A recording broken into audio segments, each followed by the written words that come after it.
김용현 동북대학교 북한학과 교수와 김주한 YTN 정치안보 전문기자 모시고 이야기 나눠보겠습니다. 네, 안녕하십니까. 안녕하십니까. 네. 안녕하십니까.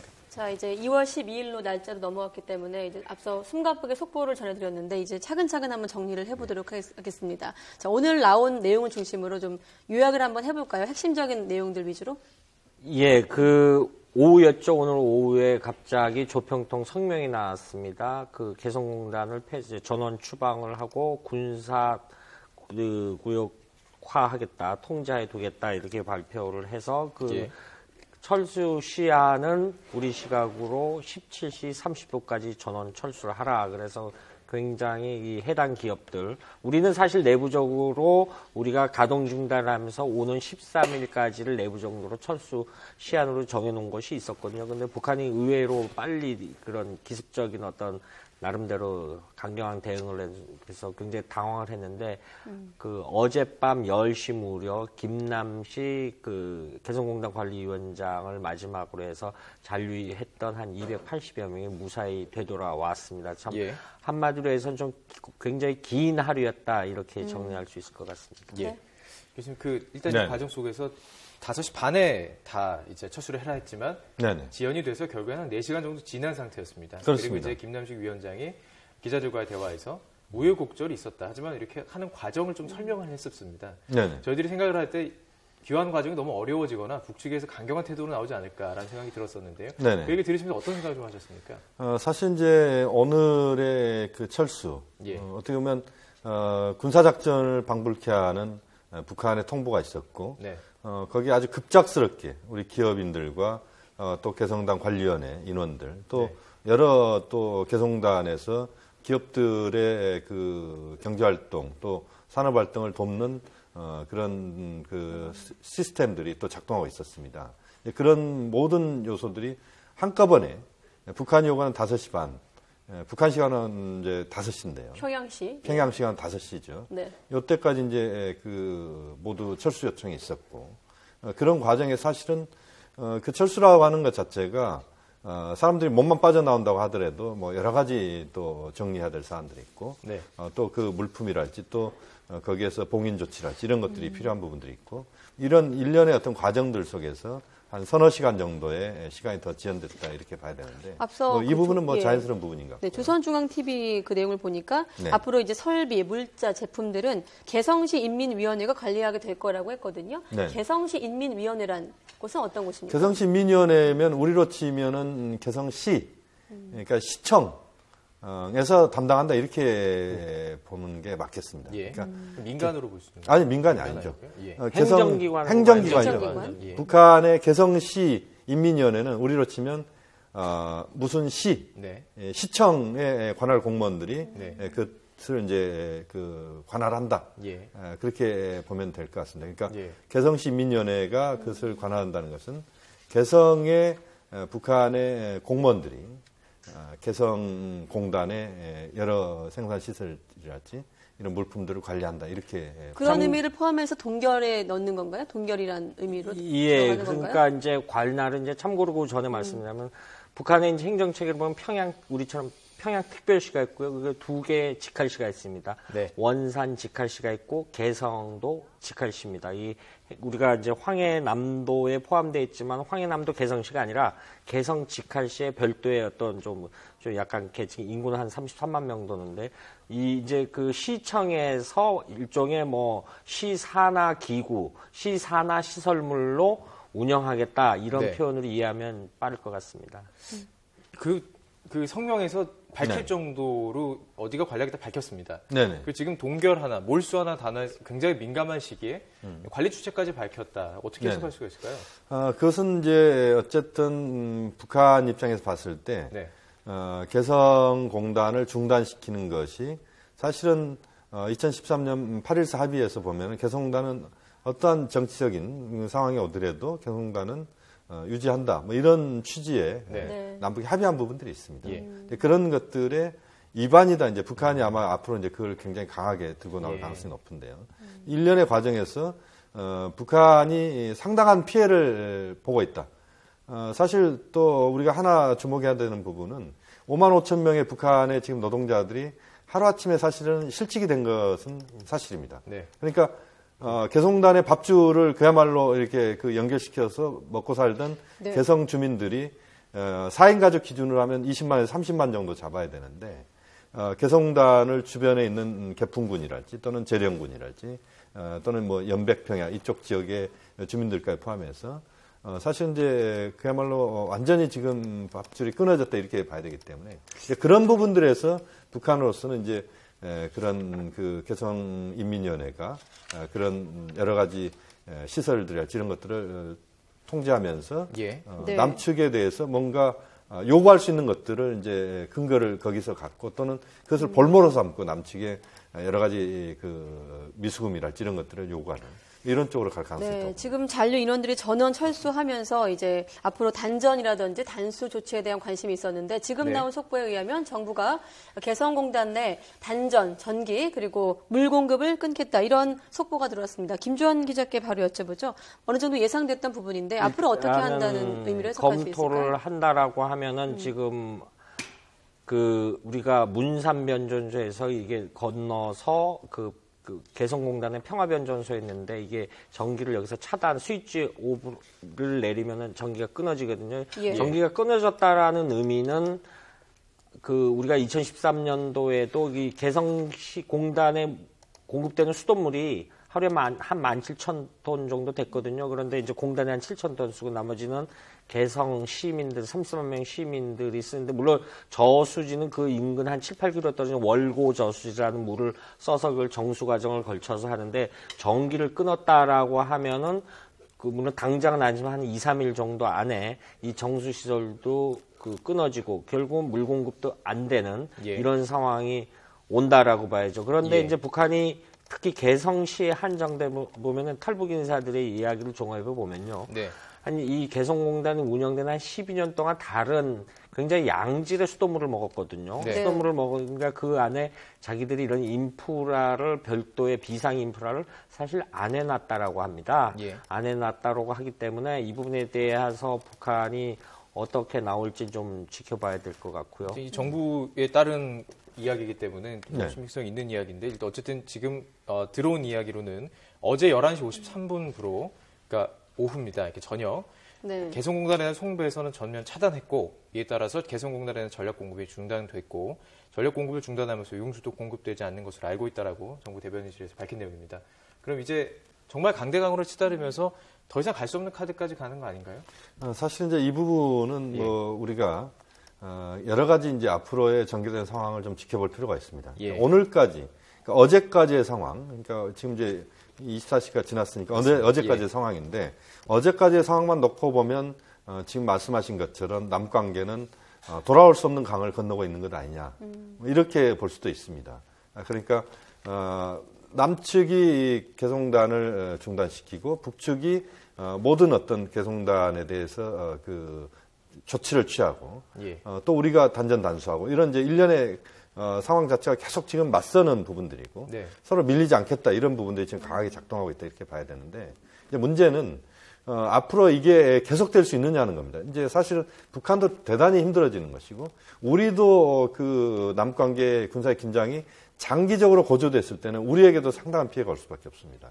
경제적인 부분도 그렇고 이렇게 본다면 아마 7차 당대가 5월 초인데 그 시점 이후에 뭔가 하나의 그 반전의 계기가 좀 나오지 않겠느냐. 그러니까 3, 4월 달은 키리졸브 훈련도 있고 하기 예. 때문에 남북이 뭔가 그 변화를 줄 수 있는 상황은 좀 어렵다고 보고. 네, 장기간 지속될 것이다. 그러니까 최소한 5월 초 정도까지의 현재 어떤 남북 관계의 긴장 구도랄지 남북 간의 이 강대강의 이 대결 구도는 지속될 가능성이 현재로서 높다고 볼 수 있습니다. 우리 그 정부나 군의 입장을 종합해 보면요, 5월 달까지 이른바 대북 압박 외교, 그러니까 이거를 이제 국제정치에서는 강압 외교라고 하는데, 네. 그 대북 압박을 계속 강도 높게 하겠다라고 합니다. 그 일련의 와중에 이제 키 리저브 훈련이 있고 독수리 훈련인데, 사실은 이 해마다 하는 군사 연습인데 독수리 훈련은 북한은 사실 굉장히 할 때마다 긴장하는 겁니다. 왜냐하면 우리가 이 훈련 전개를 쭉 하면은 북한이 올스톱되는 거는 북한은 나름대로 동원 체제를 하기 때문에. 근데 북한의 동원 체제는 쉽게 말해서 우리가 만약에 민방위나 예비군 훈련을 동원한다라고 하면은 우리는 국가가 먹는 거라든가 이런 거를 다 제공을 해줘요. 그런데 북한은 그 시스템이 우리하고 좀 다릅니다. 네. 북한에 이제 전방에 4개 군단이 있고 4개 기교화 군단인데 배속이 되면 그 군단별로 군별로 그 배속된 노농적이라든가 붉은 청년군이건 이 사람들을 먹을 걸 줘야 돼요. 그러니까 이 기간 내에는 북한의 경제 활동이 올스톱 된다라고 그래서 해마다 독수리 훈련이나 이런 훈련을 할 때는 북한이 굉장히 강도 높게 비난을 하거든요. 네네. 그런데 그런 연장성상에서 우리가 이번에 그 전략자산 도구에서 굉장히 대북 압박을 강화를 하겠다라는 네. 측면에서 그러니까 북한으로 하여금 다시는 이런 행동을 하지 말아라라는 우리는 경고성 의미가 있다라고 봅니다. 단전 단수도. 네, 의미가 있다고 하셨는데 앞서 교수님께서 초강수라고 표현하셨거든요. 네. 그렇다면 왜 초강수라는 수를 뒀을까도 사실 궁금해집니다. 우리 정부가 앞서 말씀하신 북측에게도 힘든 일이 예상이 되고 또 우리 측에게도 여러 가지 피해가 있을 거라는 걸 알면서도 이런 초강수를 내놓게 된 배경은 일각에서 뭐 관련국들, 관계국들을 좀 의식했다 이런 평가도 있습니다만 어떻게 보세요? 사실 이제 그 두 가지 측면입니다. 하나 지금 말씀하신 것처럼 제재에 미온적인 중국이나 러시아를 좀 겨냥한 측면이 있다. 그러니까 한미일은 지금 대북 강경, 압박 이 부분으로 지금 뭐 포인트를 두고 있다고 본다면 중국, 러시아, 특히 중국은 북한 주민들에게 피해가 가는 정도의 압박은 중국은 할 수 없다. 또 중국은 전략적인 차원에서 북한에게 매를 들되 북한을 코너로 몰아가는 예. 그런 상황까지는 만들지 않겠다. 이게 이제 중국의 입장이거든요. 네. 러시아는 중국이 간다면 러시아는 중국 따르겠다는 것이고 이런 일련의 흐름들 속에서 지금 이제 그 한국의 입장에서는 뭔가 국제사회를 향해서 남측이 적극적으로 대북 압박에 나서고 있다. 이것들을 좀 보여주고자 하는 예. 이런 측면이 하나 작동하고 있다. 이렇게 봐야 될 것 같고요. 예. 또 하나 이제 북한 입장에서 본다면 그렇다면 북한은 남측에 밀리지 않겠다. 박근혜 정부에 밀리지 않고 북한이 이 판을 끌고 가겠다. 예. 이런 차원에서 또 강수를 두는 예. 이런 상황들이 현재까지는 반복되고 있다. 그러니까 남북 당국이 지금 상황에서는 뭐 열기를 식힐 겨를도 없이 계속 상호 간에 그 어려운 그런 상황들로 판을 지금 끌고 가고 있다. 현재로서는 이렇게 볼 수밖에 없겠습니다. 김정희 기자 어떻게 생각하십니까? 일단은 그 북한이 지금 11시 58분경에 단전을 스위치오프를 했다라는 이야기인데요. 이제 북한이 이제 일부 언론에서도 했고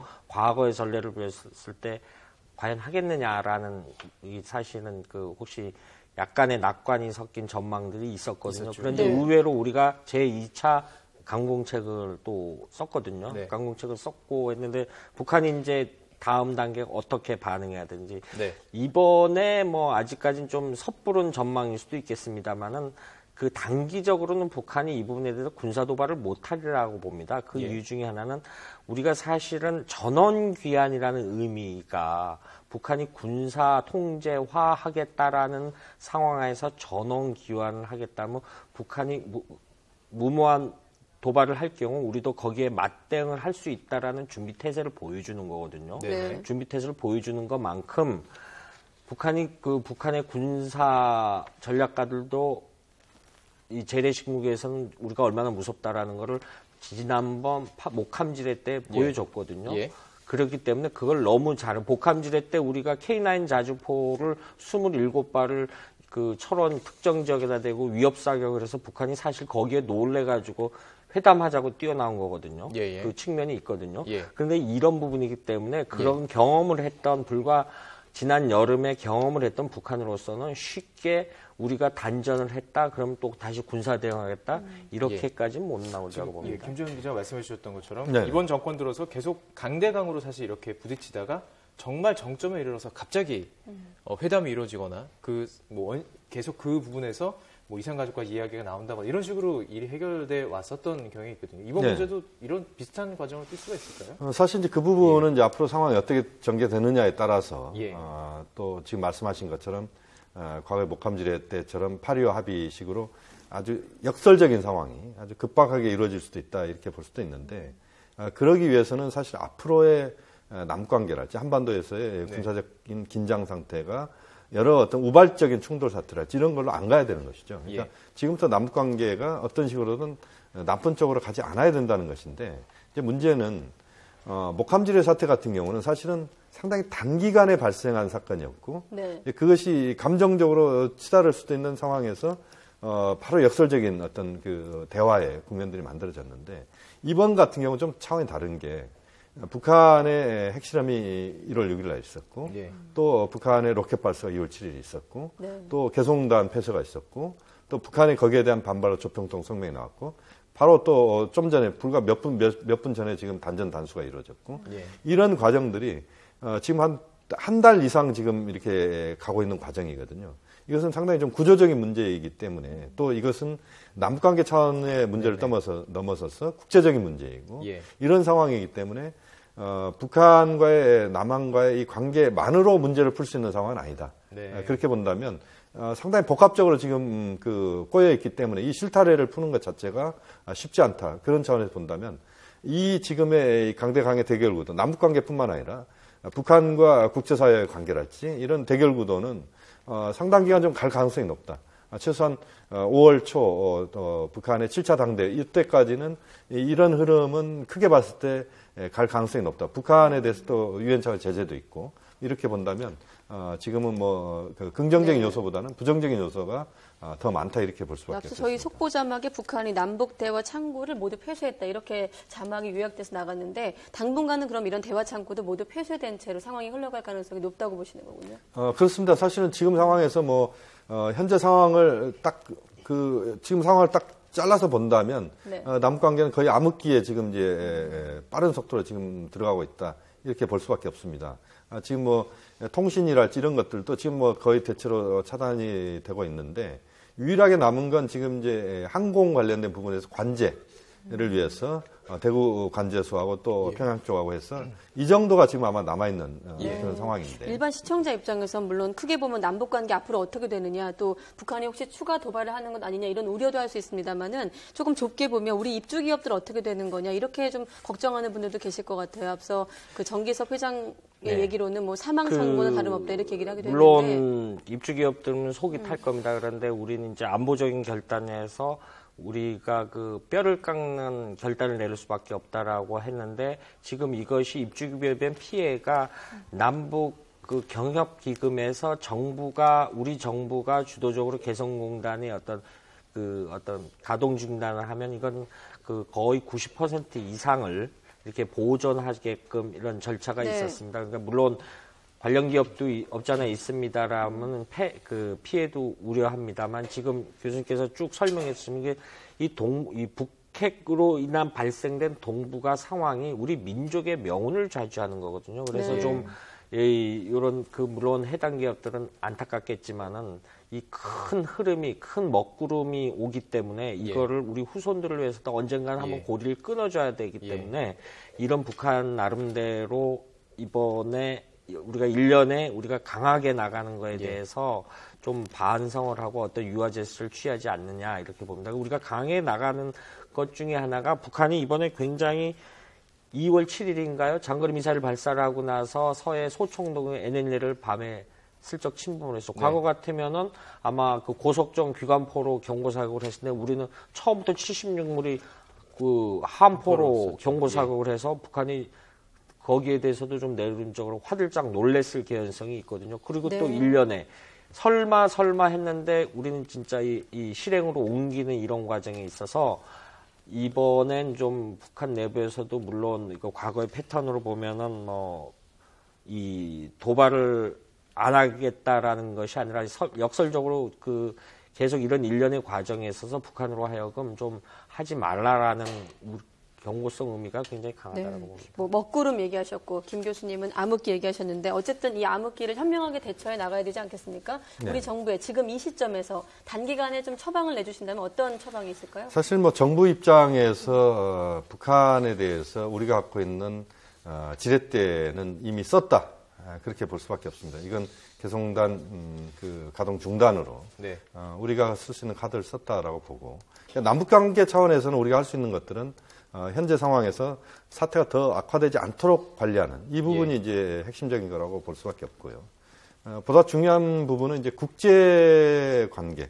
제3국이 개입해서 북핵까지 아우르는 포괄적인 어떤 협의가 이루어져야 되는 거죠. 사실 이제 지금 가장 중요한 것은 이제 바로 그 부분입니다. 다시 말씀드리면 북한 문제의 지금 핵 문제와 미사일 문제 이게 사실 국제사회의 관심은 거기에 있다 이렇게 볼 수밖에 없고 그 과정에서 얼마만큼 국제 공조를 하느냐 하는 겁니다. 그러니까 한미 동맹만으로 북한을 아프게 할 수 있다라고 하는 것은 제가 볼 때는 현실적으로 좀 어려운 이야기입니다. 거기에는 반드시 중국이 함께 할 수 있는 요소들을 찾지 않는다면 북한은 실질적으로 아프게 할 수 없다라고 말씀드릴 수밖에 없고 그렇게 본다면 그런 차원에서 중국과 미국과 한국이 공조 속에서 뭔가 북한에 대해서 그 압박하고 또 중장기적으로는 대화할 수 있는 이런 요소들을 최대한 빨리 찾는 그런 노력들을 우리 정부가 하는 것이 대단히 중요하다고 봅니다. 네. 알겠습니다. 네, 김용현 동국대학교 북한학과 교수와 또 김조한 YTN 정치안보 전문기자와 이야기 나눠봤습니다. 말씀 고맙습니다.